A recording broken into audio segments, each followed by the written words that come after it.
they're going to fight you, they're going to entrench, they're going to be very resistant and stubborn, they're going to ghost you, they're just going to avoid, like, I'm not having this, and they just walk away. All of this because the way that we even started the conversation, before we even said words, was I feel like I'm a victim. If we shift this first and foremost to, again, being able to step into my spouse's brain for a second, let me just experience what it is like from their perspective. Let me just look around. What have they been dealing with? Like, what has life been like for them? Let me experience those feelings for a minute.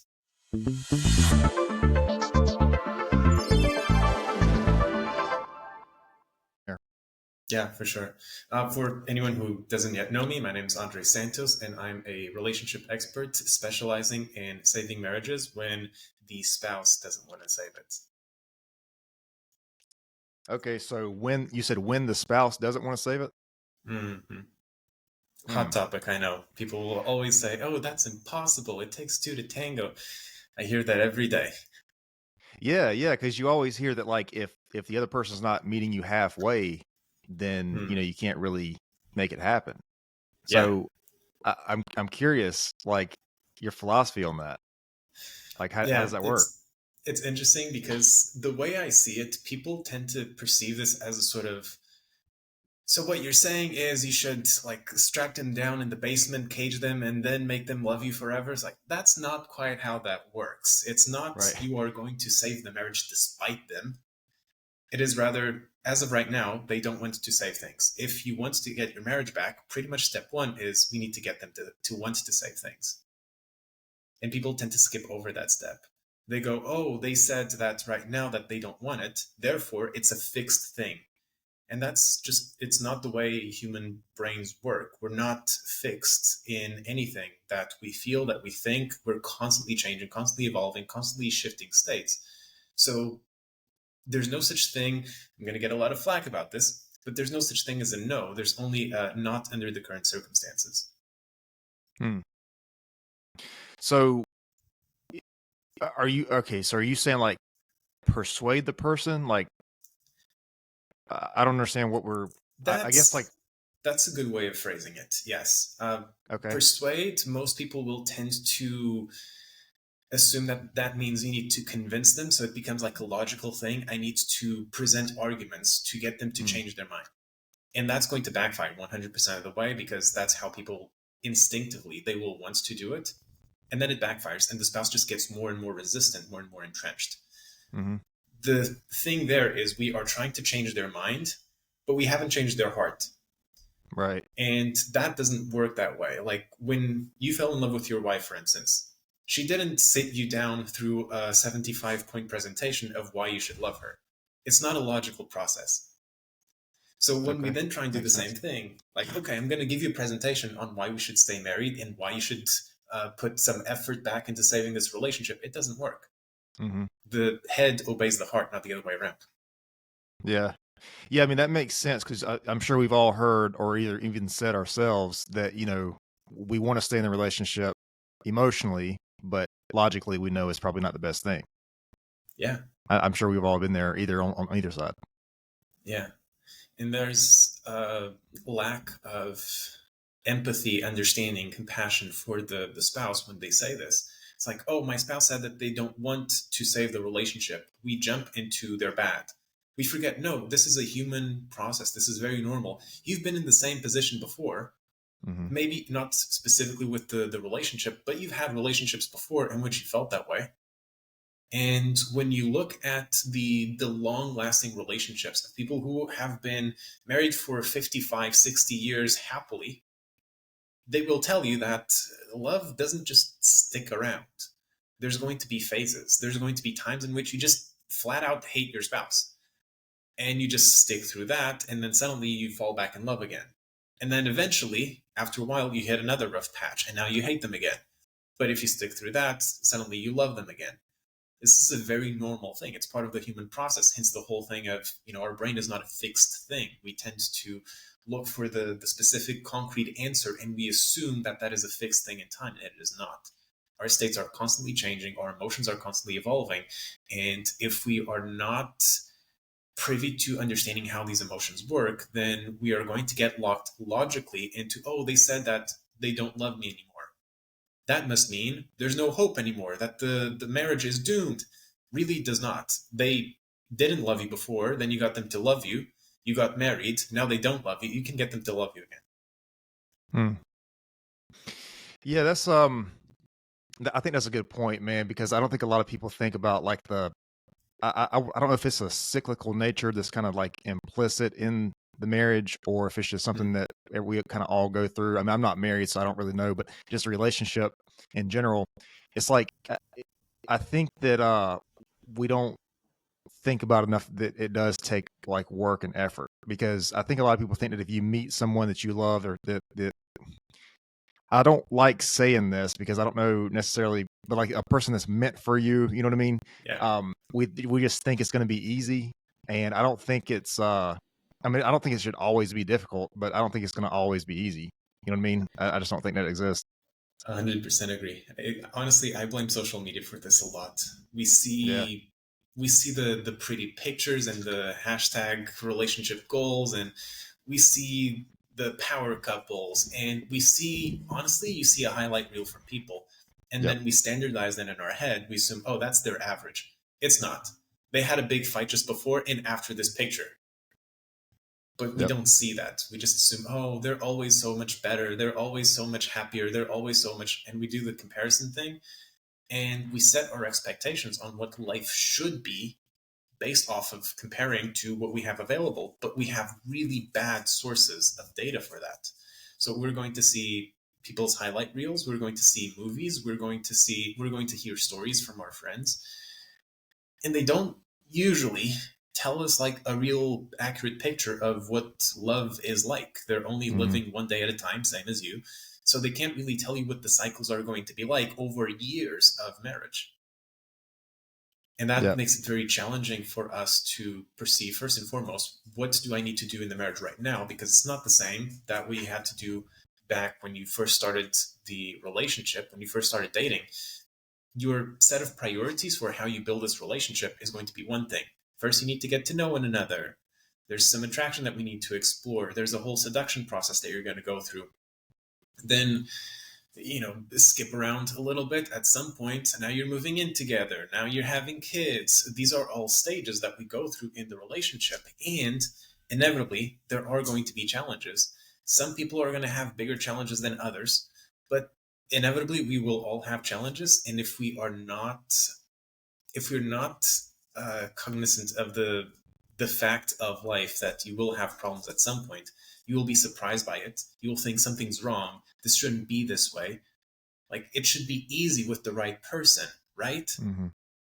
It should be easier with the right person, but you will still go through like hell and back multiple times. Yeah. Yeah. You mentioned the social media thing, and I think that's a good point because, um, like there's a lot of things that we see on social media. I think that, and then we take like the relationships and we take the good moments or whatever. But one thing that we see a lot is like the elderly couples, like the pictures of people who have been, married for 60, 50 years, whatever it is. And you don't really see like what it took to get to that point. You just see a Exactly. couple who's like growing old together, and we all think that's very romantic, which it is, but it's like it takes a lot of work to get to that point. And you don't know, how many times they wanted to divorce before that point, or how many times that, one person was done with the relationship. I mean, you just don't know.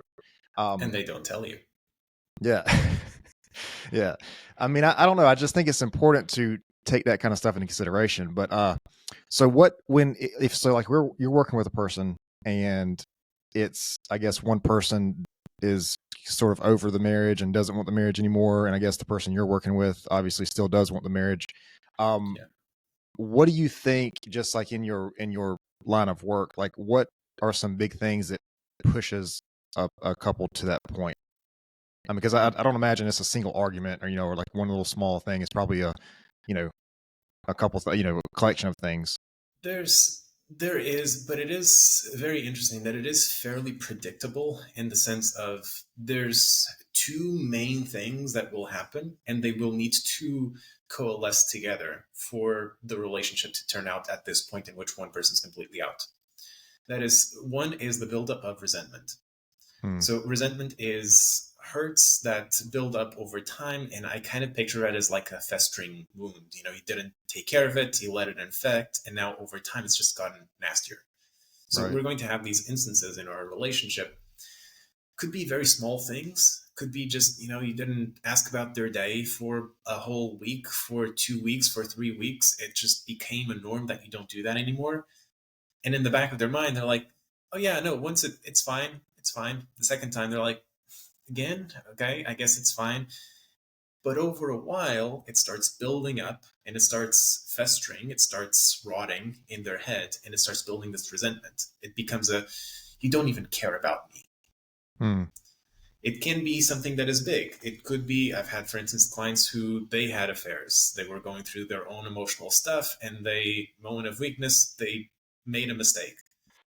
But they're like, but I didn't want this. I was wrong to, the other person took advantage, whatever, whatever. The spouse doesn't care. Like, no, you effed up, and I'm done. Resentment. So either if there's like a big thing, or if there's just a culmination of a lot of small things over time, one of these two ingredients is going to be the accumulation of resentment over time. Hmm. And people tend to say, oh, yeah, you know, time heals all wounds. Not really at all. Hmm. With resentment, it tends to make it worse because you're going to narrate to yourself the same thing over. You don't care about me. You don't even care about me. Over time, that just gets worse, not better. Right. So yeah, so that makes sense, and I think it's like a lot easier for us to think about resentment in that way. Like, you know, if the person does something, especially like a affair or something like that. I don't think what people think about enough is the resentment that builds up if you are not having the conversations that you really need to have.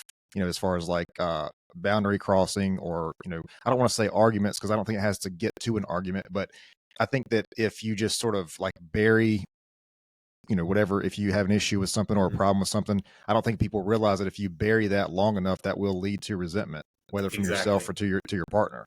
And Exactly. so I'd love to get your opinion on this, but like one thing that I'm a big fan of, and this is in the business space or, you know, in your your intimate relationship, is to somehow be able to have the difficult conversations that, you know, you need to have to maintain these things.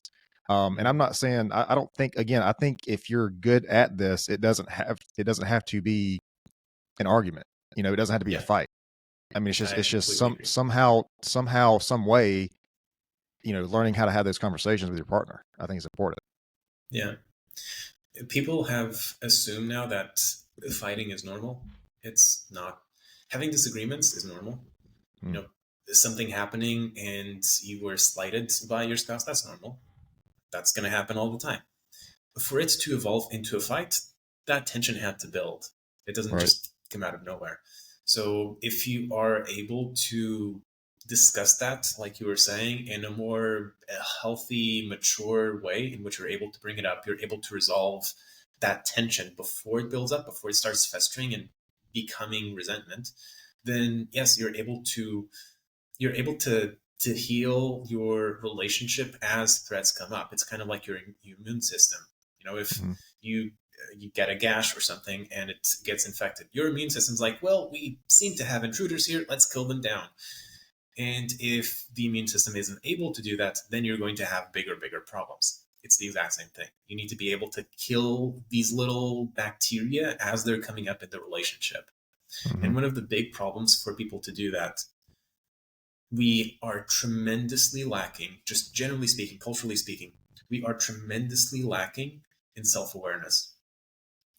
Everyone's, oh, I understand. We need to talk about how we feel and we need to open up about these issues that we have as we're having them before they become a big thing. The problem is we only notice that we're even feeling these things after it's already festered and grown into resentment. Right. Yep. Yeah, that's man, that's such a good point because I talk about that a lot too. Self awareness is like, but I think too it goes down like when you're communicating like that. I think you had to be self aware first of all of how you're coming across to that person, but also too, I think it's very important to like put yourself in their shoes and see how they're experiencing this. And I don't think Mm-hmm. that there's a lot of that. Like the relationships that fail, I would imagine that's a very big reason why is because you're not really understanding the part. Like you Yeah. see that a lot. I don't know if you get into this or not with the attachment. the attachment theory, the attachment Attachment styles, like styles. anxious Yeah. attachment and stuff like that. Like, it's just, if you have an anxious attachment person and an avoidant attachment person, it's very, very difficult for those to like see things from a common ground, because it's like it's almost like an They're emotional two response to the different event. yeah. Yeah, yeah. Um, but man, I think that would it would go such a long way if you could just like, at least try to understand. Maybe you don't feel it the same way or see it the same way, but yeah, I think the self awareness is huge. Yeah. That is one of the biggest things. Like I train all of my clients on this is this ability to perceive the same events, the same situations from your spouse's point of view. Hmm. And that is one of the most powerful things that you can learn, because not only does it allow you to understand, first and foremost, it unlocks the mystery of like, but what does this mean? What did my spouse mean when they said this? Well, take a peek into their brain and like just find out. But then also, it allows you to, when you are in the process of communication with them, when you are having these conversations, like, I don't want to have this conversation from my point of view. I already know my point of view. I want Right. to be saying it from my point of view, but I want to be hearing it from hers. Hmm. And you're like, that came across totally, that was not what I intended. Let me just clarify this. And I'm able to do that like on the spot because I'm able to put myself in her shoes. And this Hmm. is, as a skill, it's a muscle that you do have to train. It's not just, oh yeah, just open your third eye chakra and whatever. It's like, not, there's no magic in this. It's just repetition. It's more akin to like curling iron than it is to like some magic meditation thing that you can do. But when you do that, when your brain develops this habit of Hmm. exploring what you're saying from another person's ears, you get really, really good at connecting with people. At, you mentioned persuasion earlier, at persuading people, not Hmm. from a let me say the right things, not let me convince this person, but rather, this is what this person needs to hear, this is what this person is fearing, this is what this person is feeling, this is what I need to say to speak to these fears and to speak to these feelings. Hmm. Um, yeah, I don't know, man. Like I said, just learning how to have these kind of conversations. So I wanted to ask you something before I forget. Um, so when you're working with these people, and it's like Mm. one person, I guess the person that you're working with wants to continue the relationship, Yeah. and the other person maybe doesn't so much. How do you help this person that's your client with probably the reality that they're going to be giving more than probably their partner is, and it's like they're putting more of themselves out there, and they're not getting maybe what they need in return. They're not getting their whatever from their partner, Yeah. because a lot of people, I don't know. There's a lot of different responses and reactions people would have to that, and I would imagine that at some point, none of us can sustain that forever. I mean, if we're just like giving, giving, giving, and this person's giving up or whatever it is, how do you, what do you think about it? How do you help a person through that? Because I mean, just like in a That's a really normal, good. like in a typical relationship, maybe before it gets to this point where they're working with you, Yeah. if you're with a person and you're just kind of the only one doing the action, then it's like, well, maybe this isn't for me. Yeah. No, that's super valid. That's a common struggle that people will go through in this kind of situation when they're struggling, when they're saving their marriage on their own. There's this feeling of this isn't fair. Mm. And this is kind of a tough pill to swallow, but maturity requires you to understand that life isn't fair and still be okay moving forward. An example of this, you mentioned business earlier. Same thing with your business. Like when you started your business, you were giving way more to your business than your business was giving to you. Right. And it was brutal. If you had to keep going like that forever, then you'd be like, not worth it. I'm quitting my business. Totally legitimate. But in doing that, there was the implicit expectation, the hope, the faith that if I do this, if I sacrifice extremely now for the business, then the business will provide for me later. Right. This is the exact same thing. It's like you're, as a couple, you are two legs of a person, metaphorically speaking here. One leg is broken. Hmm. You cannot put weight on that leg. The other leg is going to have to compensate by carrying all of the weight by itself. This is not forever. This is until the other leg heals. Right. So it is worth it it is going to be unfair, and it is going to be in your interest for both of you if you do this. It's just, if we look at it too short minded, too short sighted into this, that we're just looking at the now. But this isn't fair now. Yes, it is, but it will pay off later. Mm. Yeah, that is a good point, especially the business example. I don't know. Like with relationships, though, it's kind of tricky, man, because it's like I think the thing is, like with the business, most people who have a business have some sort of I don't want to use the word control, but like autonomy over how the business operates. You know, like if the business Mm-hmm. succeeds or fails, whether you have a team or not, it really comes down Yes. to the leader. You know, Yeah. you can't exactly say the same thing about a relationship because there's two people, at least two people involved. You know, I mean, I don't think that if it fails, is unless it's something extreme or drastic, it's probably not completely one person's fault. You know, I don't know that. Yeah. I would push back on that, because in a business, you have way more people involved. You have, yes, you, but also Hmm. your team, however many Hmm. people that would be. You have all of the clientele, so all of your audience. You have way more people involved. That should be way more complicated than the relationship, in which it's just you and another person.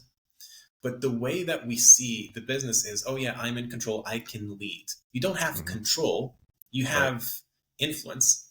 You Right. don't control your audience. You don't control your market. You don't control your clients. Same as you don't control your team, but you do have influence. And so you Hmm. do, through the act of being a good leader and being a good business strategist, etc., you do what you need to do to increase the level of success that your business can have.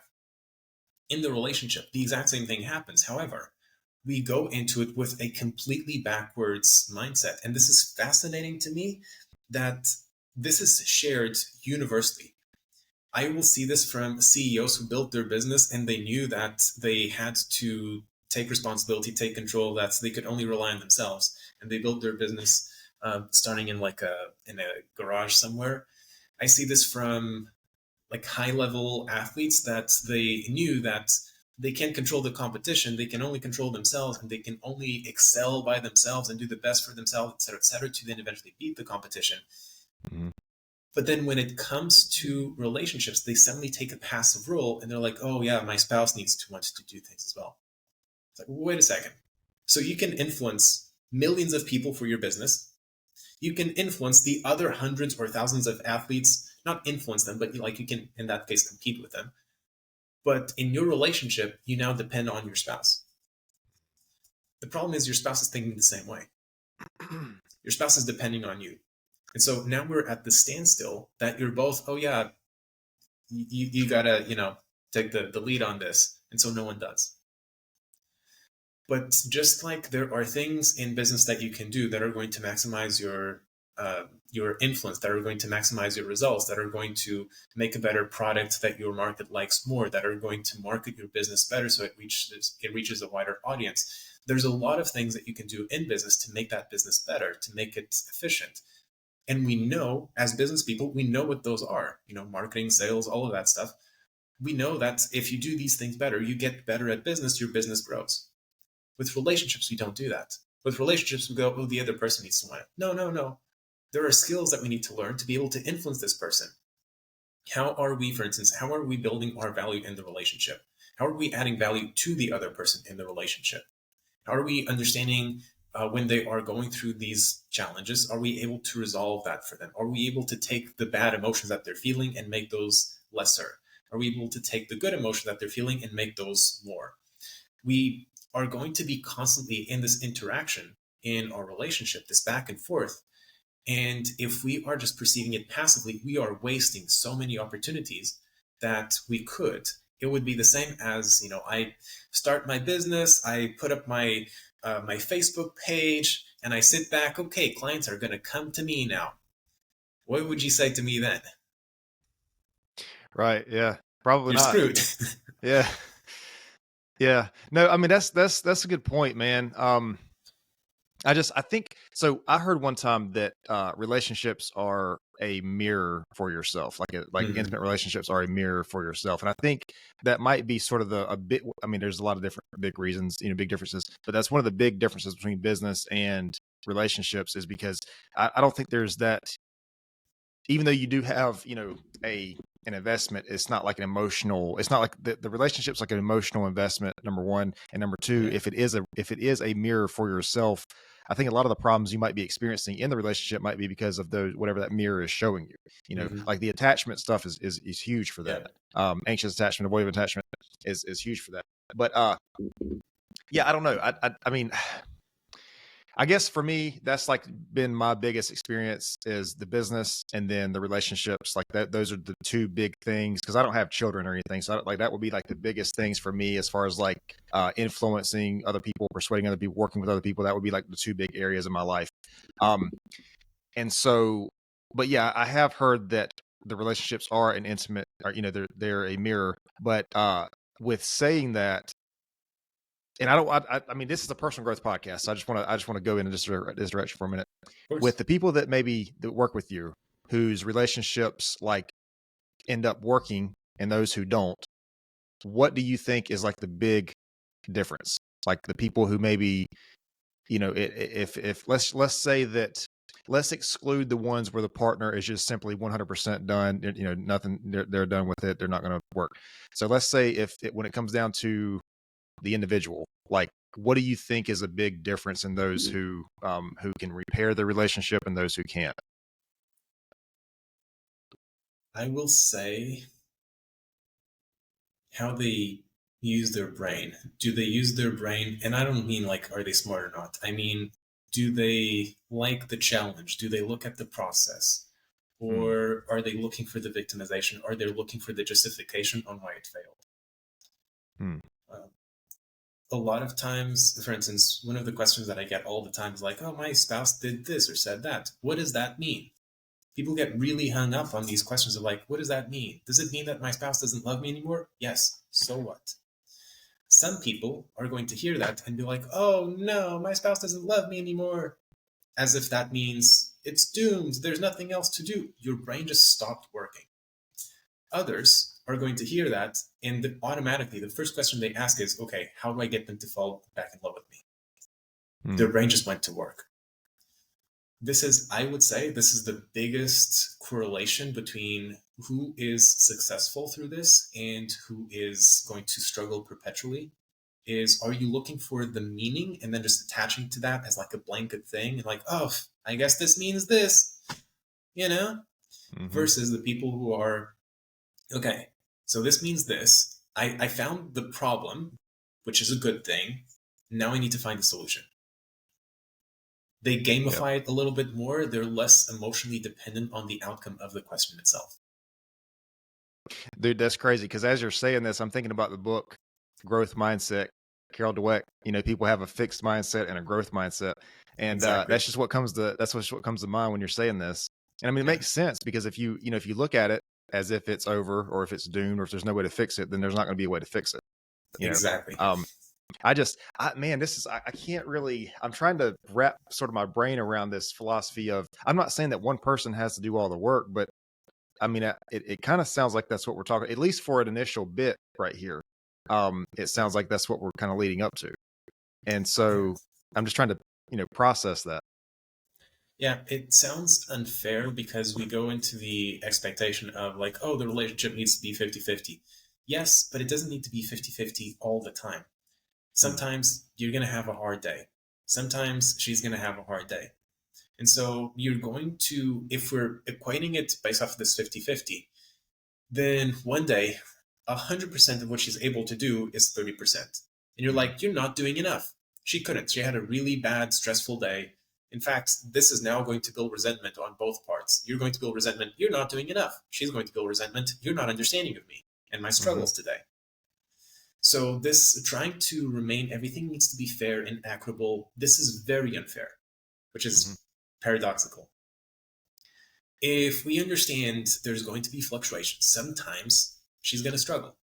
Sometimes all that she can do is 30%, and that's okay. In those days, you bump your 50%, you bump those up to 80. You got the relationship to work exactly as intended. She's needing some loving. You're giving a little bit extra. That's fine. Hmm. Guess what? Next week, you're going to have a really crappy day, and you're only going to be able to give her about 20% yourself. She's going to do the exact same thing. She's going to bump hers up. Now she's doing the 80. Hmm. So there's going to be this fluctuation over time. It's not, there needs to be this very even distribution all the time. There needs to be this balance in between the two. And that may mean that for a particular set of time, and it could be months, that you're going to be doing 100% of the effort and your spouse is doing none. That is still fine, because what you're then going to get on the back end of that is they're going to want to overcompensate. Like, oh, I was so mean to you. I was so selfish. I was so this. And now you're going to kick back and you're going to give 10% for a while, and they're going to be doing the 90%. You don't have to, and you shouldn't, try and track this, try and measure how much am I giving, because automatically that is going to put you on this building resentment. They're not doing enough. Right.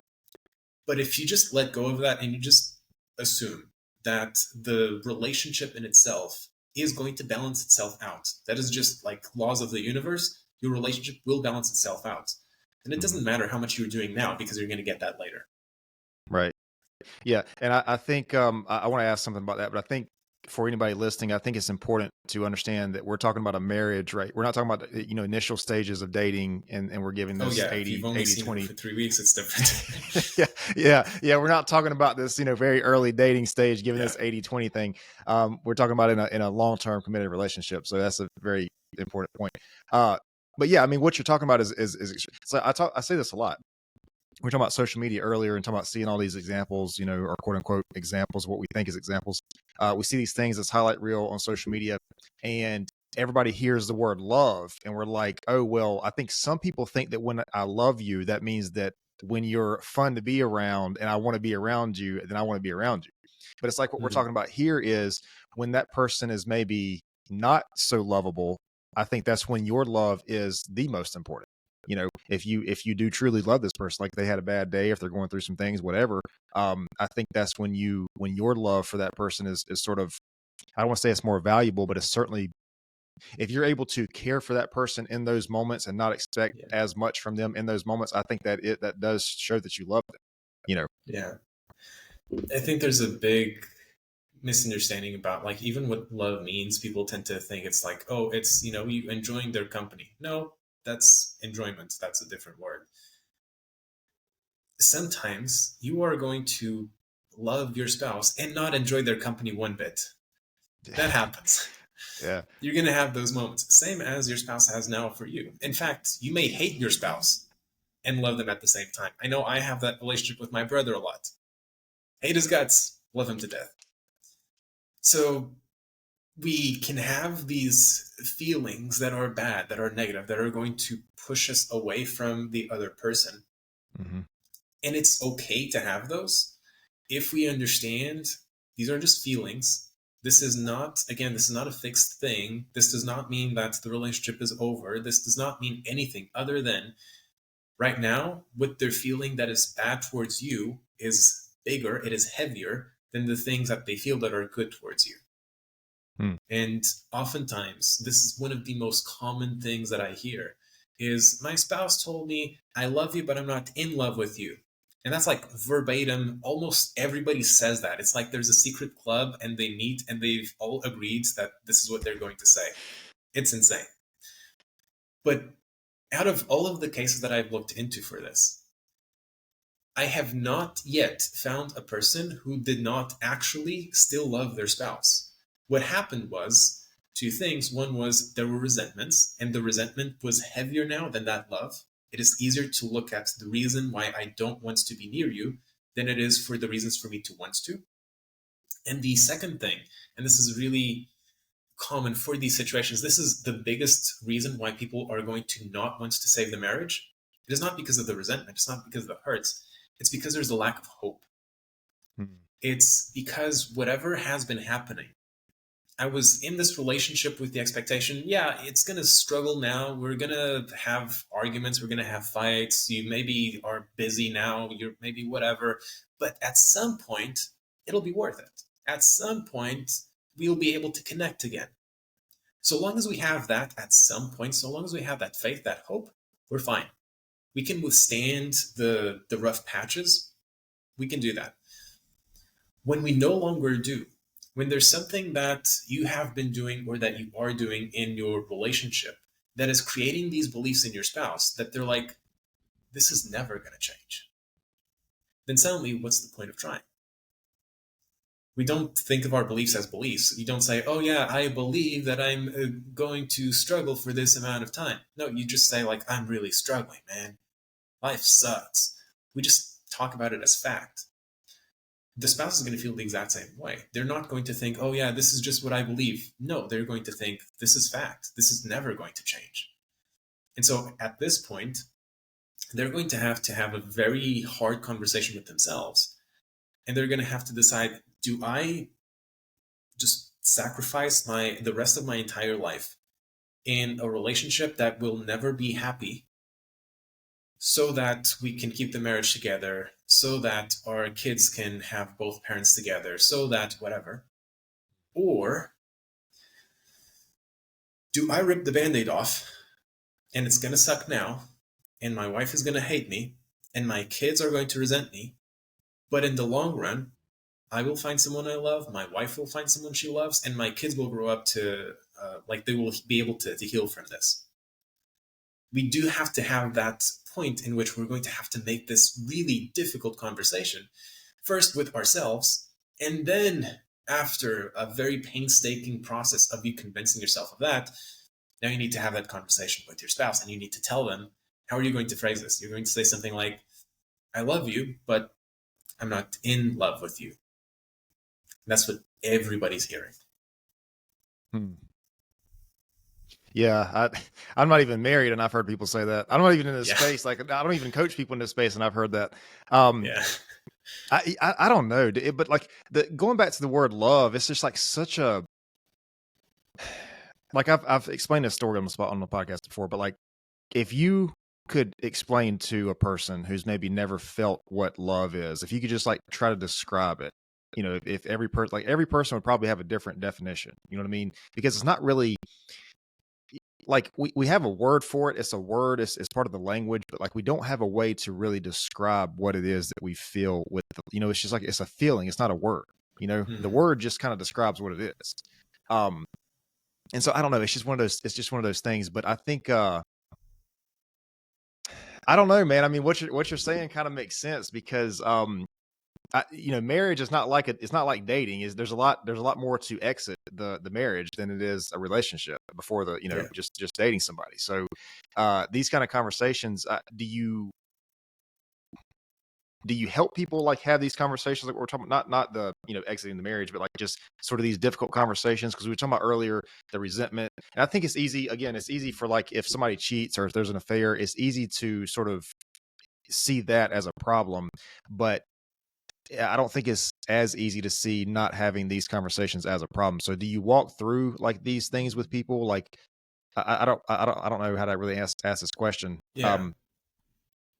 That's so two things there. One is, yeah, if there wasn't a big thing like, oh, but I didn't cheat, Mhm. I'm going to phrase that to myself as like, I'm innocent. My spouse is the bad guy.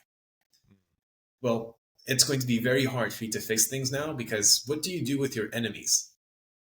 You eliminate them. You don't befriend them. You don't get them to fall in love with you. You eliminate them.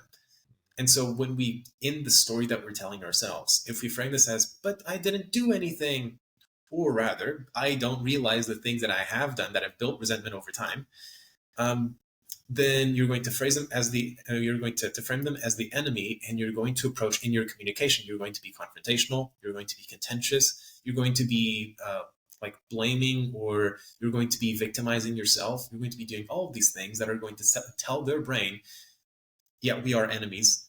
And their limbic system, the part of their brain that is designed for survival, is going to clock you as enemy. They're going to fight you. They're going to entrench. They're going to be very resistant and stubborn. They're going to ghost you. They're just going to avoid, like, yeah, I'm not having this. And they just walk away. All of this because the way that we even started the conversation, before we even said words, was I feel like I'm a victim.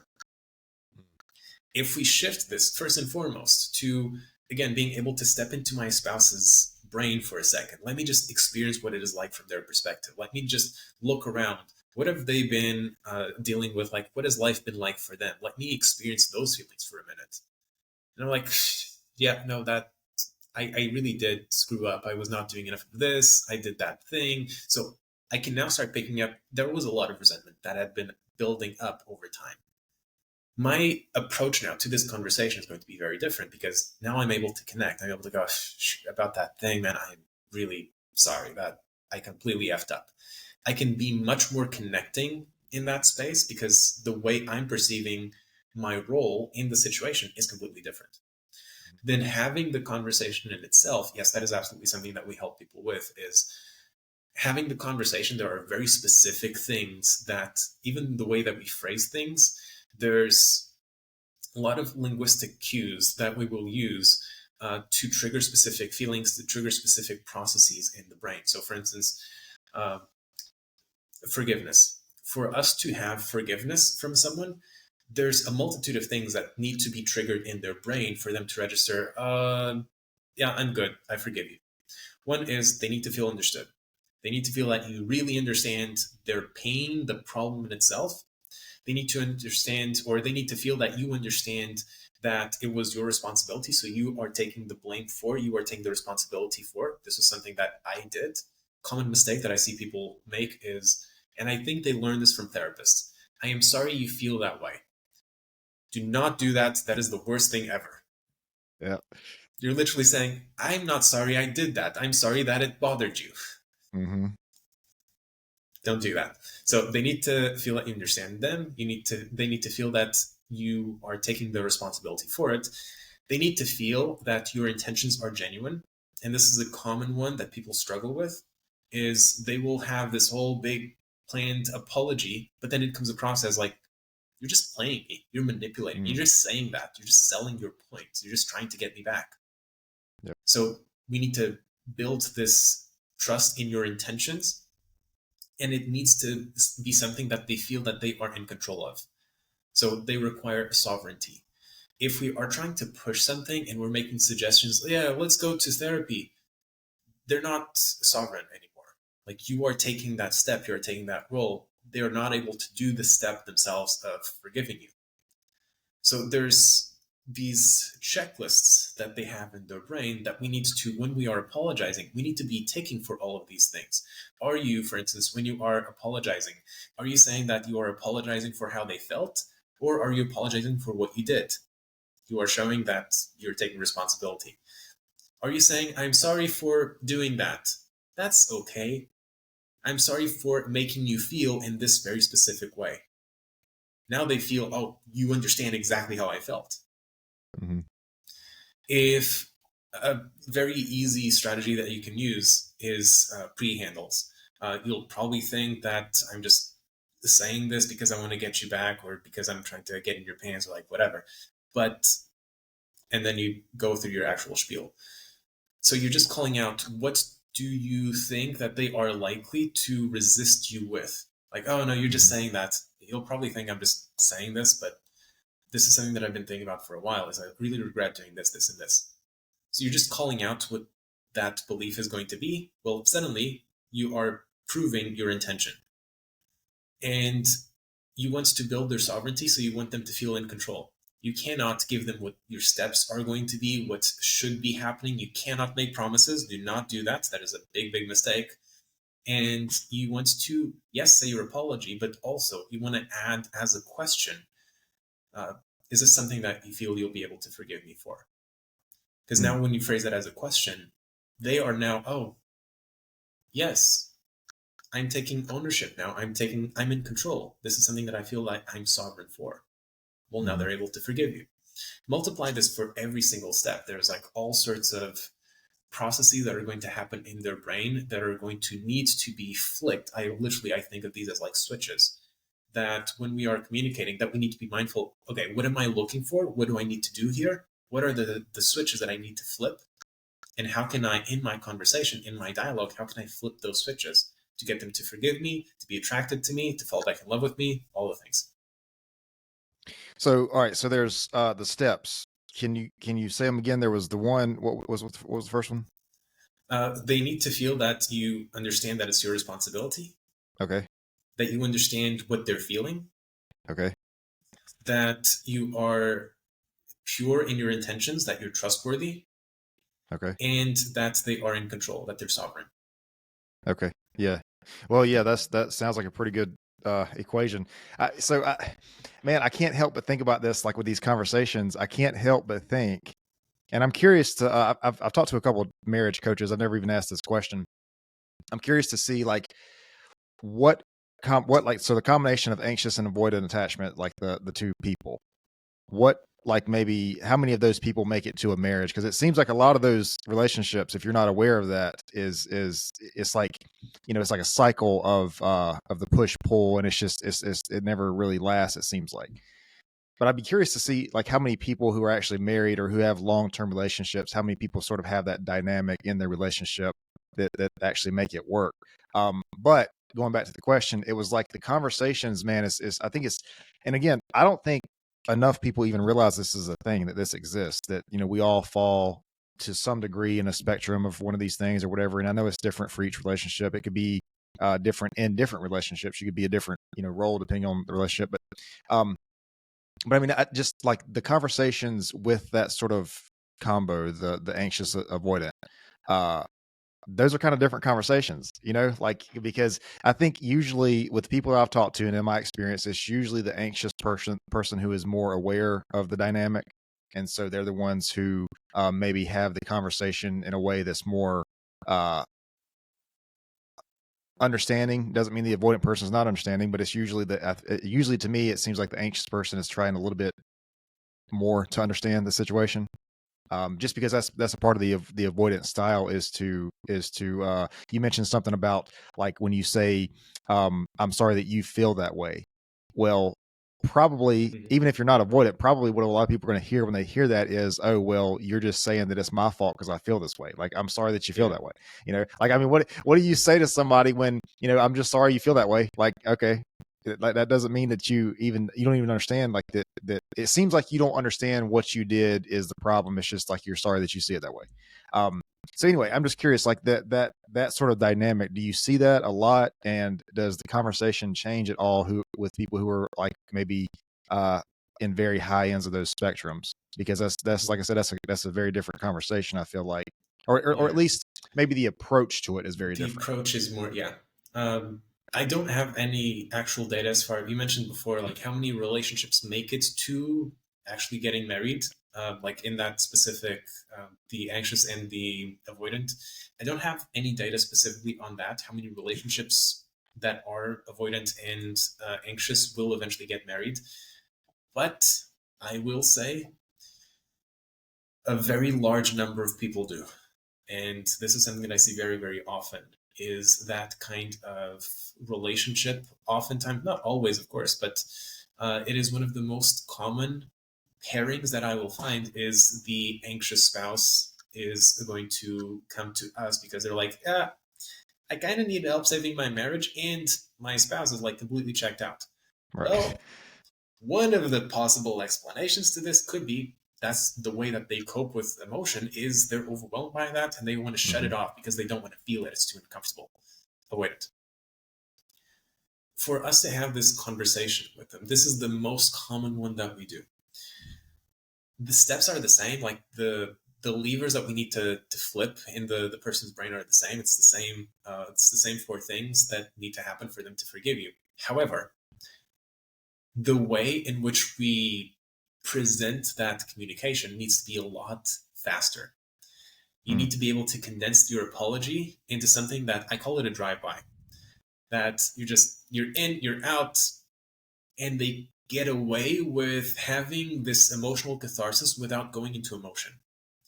And this is a very common mistake that people will make is, oh, we need to talk about our feelings. Like you don't want to talk about your feelings with them, or rather, they don't want to talk about their feelings with you. Right. And so if we try and force them to that, they're going to push back and they're going to push back hard and you're not going to like it. They're going to become more aggressive. The more you push, the more you're telling them, hey, you can't avoid this, they're going to have to escalate. How can I continue to avoid this? By Mm. fighting. And so it becomes worse. If you want to, for instance, go through this process, apologize to these people, flip the forgiveness switches, the exact same levers apply. You just have to condense it more, and you have to do it without too much emotion. You have to do it in a way that feels a little bit more neutral and that invites a conversation after the fact. But yeah, just I wanted to let you know. Um, anyway, and you go back into doing something else. Now they have the option. Wait, I want more of this catharsis that I'm feeling because it feels good. Or, yep, I'm just going to process for myself. You just plant the seeds and you have to let them grow a little before you're able to come back and like harvest your hard work. You have to sow first, let it grow, Hmm. and then you can come back and have a more meaningful, fuller conversation. But you do have to apply, like all the four levers have to be switched first. Let them avoid, meaning just like preserve their face, that they're not being phased by, that they're not being emotional, that they're still in control, all of that. And then after they've had time to process and that they've had time ultimately to forgive, because that resentment, you planted the right seeds, the resentment just started like wilting away, and then suddenly it's gone. Now you can have the conversation because there's nothing emotional that is going to be scary for them to have that conversation. Mm. Yeah. Man, it's crazy. Like it's sort of it seems sort of counterintuitive, I guess, because like you would think that whatever would make you feel better about talking to your partner, like if a person was anxious, the things that would make them feel better is probably the complete opposite of what would make their avoidant partner feel better in those situations. And it's like, It is the opposite in the sense of, if you were the other way around, if you were doing this to someone who is anxious, buckle up. It's going to be a 4 hour conversation. yeah, It's like, right, yeah. But I mean, that kind of goes back to that self-awareness thing we were talking about earlier, you know? And I yeah, mean, again, so I guess what we're doing is we're blending the self-awareness with the relationships being a mirror for yourself.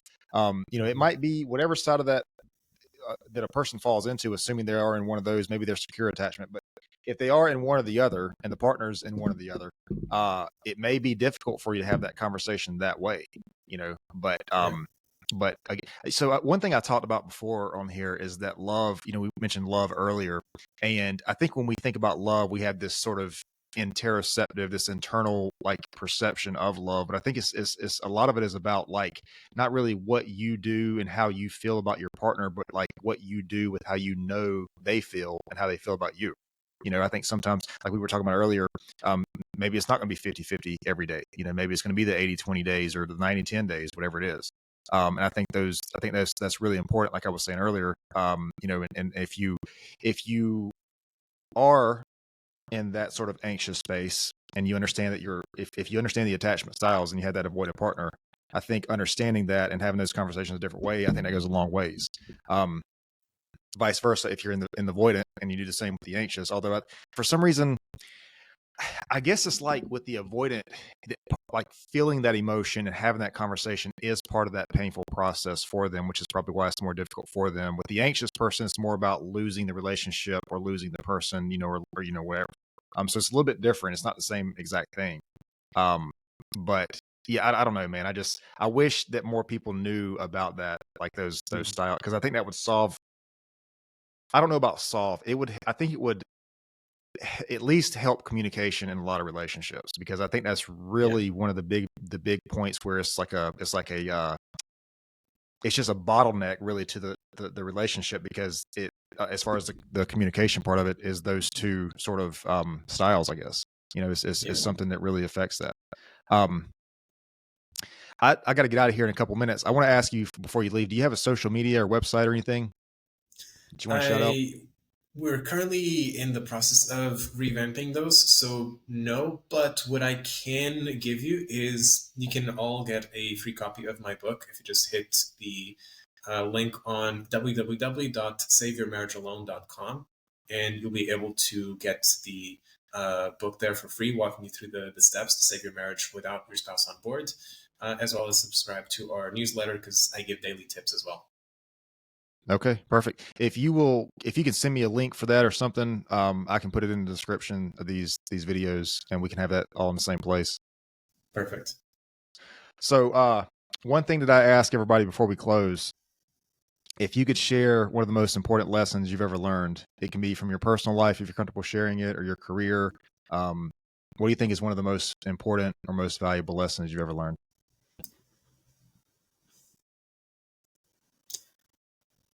I will say iteration. It is, I'm actually surprised a lot of people don't know what it means.